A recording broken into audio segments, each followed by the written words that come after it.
Is $2 million enough to retire at 65?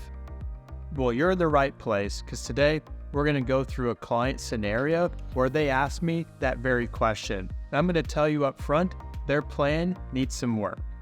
Hi, I'm Alex Wolfe, Head of Financial Planning at Base Wealth Management, and today I'm going to take you through a financial plan of a client case.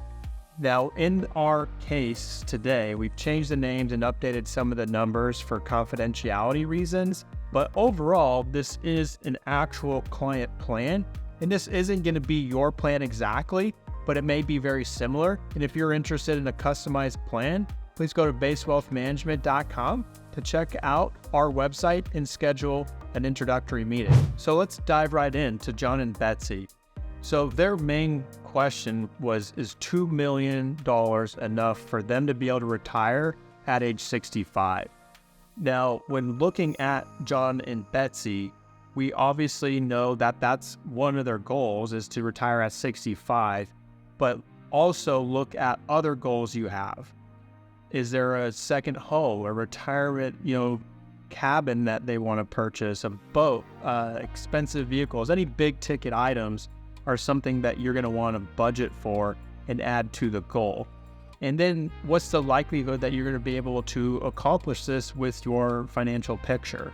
So when looking at the balance sheet for John and Betsy, you can see their net worth, what they have invested in bank accounts, investable assets like 401ks, IRAs, brokerage accounts, real estate assets, and then on the other side, those liabilities. Now, they don't have any credit card debt, they have a mortgage, and no line of credit, no student loans. So really just the one mortgage as their liability. And then you can see their overall net worth. So the main question is, what does retirement look like, and are they going to be able to accomplish that goal? So using our analysis, we can look at the plan to determine what adjustments may need to be made. For some of you, you may not need to make any adjustments, or maybe you can actually increase your spending and take extra vacations or buy that car that you want without having to do a lot of extra planning.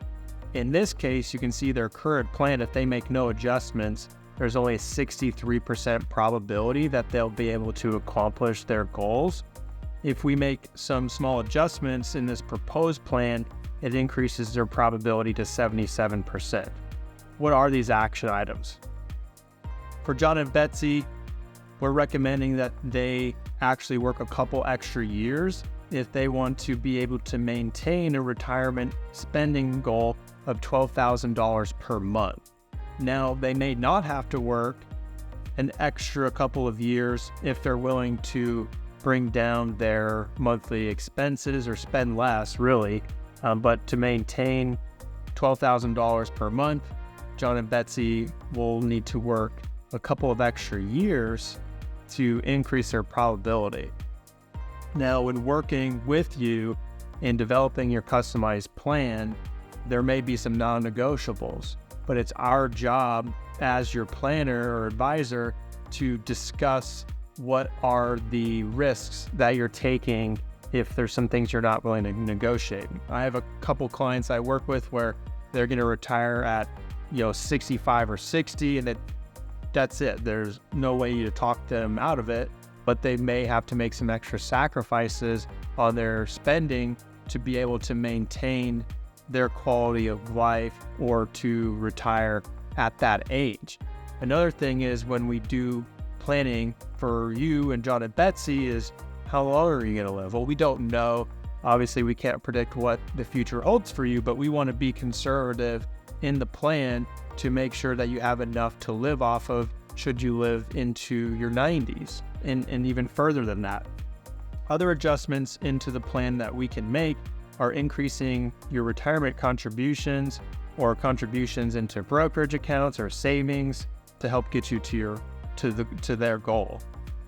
Within the plan, you can also customize a proposed allocation for their investments. One thing that we see a lot when working with clients like John and Betsy is how disjointed their investments are from their plan. They really need to complement each other, and you should have the right type of investments for what you're looking to accomplish and for your stage in life. So we can also do an investment analysis within the plan and show you how that would affect your probability should we make those adjustments to the investment piece. For John and Betsy, we also have the ability to make changes based on stress tests. Sometimes when working with clients, we have someone who's very nervous about retiring at basically the exact moment that a market correction happens. And we can show them what their probability would be like should that happen in your scenario where there is a market drop when you retire. Or if inflation is a big concern for you, we can also adjust the inflation outlook or how that would affect your plan should inflation be higher over the course of your remaining years versus what we're planning for as the base case inside the software. So what does all this mean? So one question that you may be asking is, okay, well, we see the probability of success, but what's the likelihood that we may run out of money?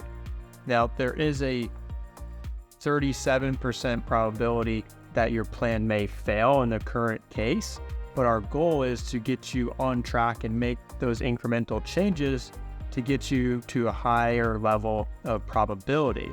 Now, a lot of people don't understand or conceptually understand how much you're spending in retirement. This is a really neat chart that shows you how much you spend pre-retirement. So from age 67 to age 91, they're going to spend over $9 million. Now, that doesn't mean you have to have $9 million at the beginning of retirement, because as you keep that money invested, it's going to grow over time, and you're making periodic withdrawals, but you're not withdrawing your full income need from the portfolio. There are other income sources for you, like Social Security or even a pension in some instances that will help support your spending. But over the course of your retirement years, $9 million of spending, which sounds really daunting, but a lot of that, or a big chunk of that $9 million will come from Social Security, and the rest will be actually coming from the support of your retirement accounts and brokerage accounts. On the page that we're looking at now is kind of a breakdown of that net worth, and for estate planning purposes, what is held jointly, what is in John's name and Betsy's name. And this can kind of just show you a nice little asset breakdown to show you your accounts and how they are titled and whose name. We also can look at tax situations where we look at your tax bracket and where your withdrawals are coming from. So in your case, a lot of your retirement spending will be coming from accounts that are in IRAs or 401ks, and that's all going to be taxed at your income tax level versus after-tax money like Roth IRAs or brokerage accounts, which are taxed at capital gains rates. So you're looking at an effective tax rate during retirement once you start collecting Social Security of roughly an effective rate of 17%.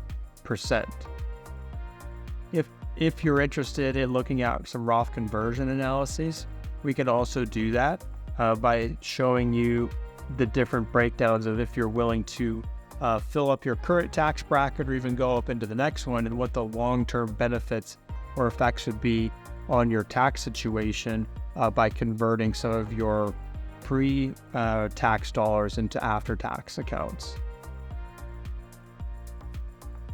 So all in all, when reviewing John and Betsy's plan, when making those proposed changes, such as working an extra few years, they are able to increase their probability of success quite substantially. So those are the types of scenarios that we can plan for. Now, their overall plan wasn't super detailed. They didn't have a ton of outside assets like homes, boats, anything too significant. They're not small business owners. But those are other items that we will work with you on should you have those types of assets or any goals like purchasing a second home, a wedding to plan for, big ticket items like a car or a boat purchase. Those are other things to account for in your plan should those be on your horizon. So is $2 million enough?